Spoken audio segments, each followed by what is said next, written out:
Hello welcome back to mom and baby care tips. ఇవాళ video వచ్చేసి ఏంటి అంటే ముఖ్యంగా మొదటిసారి డెలివరీ అయిన మన సిస్టర్స్కి ఈ వీడియో చాలా యూజ్ అవుతుందన్నమాట. సో ఎందుకు అని అంటే ఫస్ట్ టైం డెలివరీ అయిన వాళ్ళకే ఈ విషయం తెలియదు. పిల్లలకి పాలనేది ఎలా ఇవ్వాలి, పడుకొని ఇవ్వచ్చా, పడుకొని ఇస్తే ఇలాంటి ప్రమాదాలు ఉంటాయి. సో పాలు మరి ఎలాంటి పొజిషన్లో ఇస్తే బేబీకి మంచిది, ఇదంతా కూడా ఈ వీడియోలో క్లియర్గా తెలుసుకుందాం.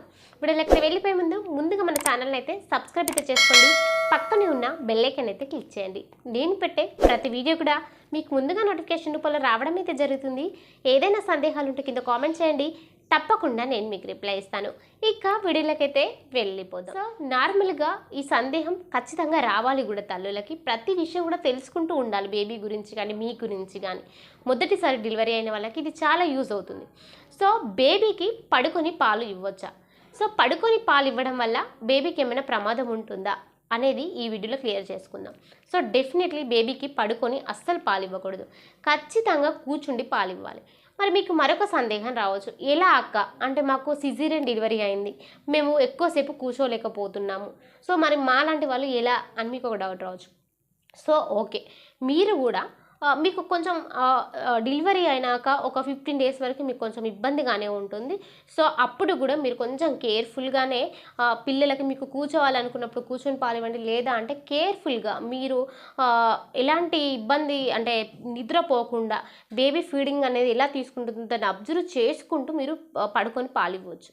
ఆ తర్వాత మట్టికి ఖచ్చితంగా కూర్చుండే పాలివ్వాలి. ఎందుకు కూర్చుండే పాలివ్వాలని నేను చెప్తున్నాను అంటే, సో మీరు గనక బేబీకి పడుకొని పాలిచ్చారనుకోండి, ఖచ్చితంగా ఎలాంటి ఇబ్బందులు ఉంటాయనేది మీరు తెలుసుకోవాలి. మొదటగా వచ్చేసి ఇబ్బంది ఏంటంటే, మీరు కనుక పడుకొని పాలిచ్చారనుకోండి, సో చాలామంది తల్లులకి బేబీస్ డే టైం అంతా కూడా పిల్లలు పడుకొని ఉంటారు, నైట్ టైం కావగానే లేచి ఏడుస్తూ ఉంటారు, లేదా బాగా ఫీడ్ తీసుకుంటూ ఉంటారు, ఆడుతూ ఉంటారు అన్నమాట. సో అట్లాంటప్పుడు ఏమవుతుంది, మదర్కి కొంచెం నిద్ర అనేది ఎక్కువగా ఉండదు. సో అట్లాంటి టైంలో మీరు ఏం చేస్తారు, ఇంకా కూర్చుండి ఎంతసేపు పాలిస్తామనేసి మీరు పిల్లలకి రొమ్ముని నోట్లో పెట్టేసేసి మీరు పడుకుంటారనమాట. సో అట్లా చేయడం వల్ల ఏమవుతుంది, బేబీ ఫీడ్ తీసుకొని కొంతమంది పిల్లలు కూడా పాలు తాగుతూ పడుకుంటారనమాట. అట్లా పడుకోవడం వల్ల మనకి ఏమవుతుంది, రొమ్ముల నుంచి పాలు ఆటోమేటిక్గా బేబీ నోటి దగ్గరే ఉంటుంది కాబట్టి పాలు అడుస్తూ ఉంటాయన్నమాట.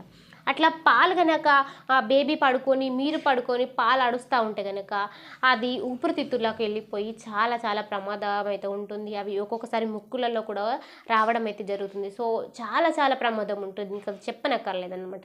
సో ఇది అందరికీ జరగాలని లేదు, ఖచ్చితంగా కొందరిలో అయితే ఇట్లాంటి ప్రాబ్లమ్స్ ఉంటాయి. అందుకనే మీరు ఖచ్చితంగా మీరు ఒకవేళ పడుకునే పరిస్థితి ఉన్నప్పటికీ కూడా బేబీ ఫీడ్ తీసుకున్న తర్వాత మళ్ళీ మీరు క్లోజ్ చేసేసుకోవాలి. సో అట్లా చూసుకోవాలన్నమాట. సో ఇంకొక ఇబ్బంది ఏంటి పడుకొని పాలు ఇవ్వడం వల్ల అంటే, సో మీరు పడుకొని పాలు ఇస్తారు, బేబీ ఫీడ్ తీసుకుంటూ ఏమవుతుంది అంటే ఆ పాలు అనేవి మనకి చెవులోకి వెళ్ళిపోతూ ఉంటాయి అన్నమాట. చెవిలోకి వెళ్ళిపోయి ఏమవుతుంది, ఆ పాలు అనేవి కర్ణబేరికి వెళ్ళిపోతాయి. సో కర్ణబేరికి ఆ పాలు చేరడం వల్ల అక్కడ ఫంగల్ ఇన్ఫెక్షన్ అనేది మొదలవుతుంది. ఫంగల్ ఇన్ఫెక్షన్ మొదలైంది అంటే బేబీకి చెవుల నుంచి చీమ్ కారడం జరుగుతూ ఉంటుంది. సో చీమ్ కారడం వల్ల కొన్నిసార్లు కర్ణబేరికి కూడా ఎఫెక్ట్ అయ్యి చెవుకు చాలా ప్రాబ్లం అవుతూ ఉంటుంది, కొన్నిసార్లు చెవుపోటు కూడా వస్తూ ఉంటుంది అన్నమాట. ఇట్లాంటి ప్రాబ్లమ్స్ అన్నీ కూడా ఉంటాయి. సో మనం కనుక బేబీకి పడుకొని పాలు ఇస్తే ఖచ్చితంగా ఎప్పుడు కూడా తల్లి కూర్చుండే పాలు ఇవ్వాలి.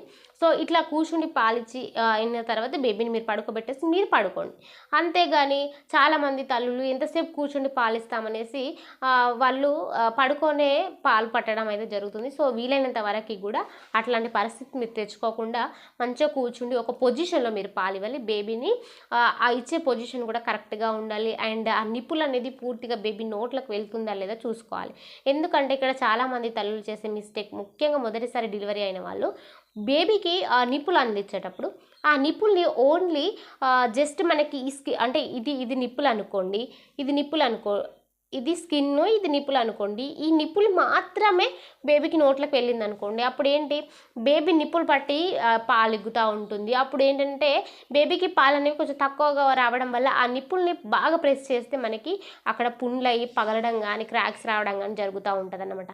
సో అందుకనే ఎప్పుడు కూడా బేబీ పూర్తిగా బేబీ నోట్లోకి ఈ నిప్పులు అనేది వెళ్ళి ఇక్కడ స్కిన్ని మనకి ఇట్లా ప్రెస్ చేయాలన్నమాట. అప్పుడే మనకి బేబీకి పాలు అనేవి మంచిగా వస్తాయి, మనకు కూడా ఎలాంటి ఇబ్బంది ఉండదు అన్నమాట. సో ఫ్రెండ్స్, క్లియర్గా అర్థమైంది కదా సో పిల్లలకి ఎలా పాలు ఇవ్వాలి అనేది. ఇక మరొక వీడియోలో నేను మీ ముందుంటాను. ఈ వీడియో కనుక మీకు నచ్చితే లైక్ చేయండి, షేర్ చేయండి, మన ఛానల్ అయితే సబ్స్క్రైబ్ చేసుకోండి. Thank you so much.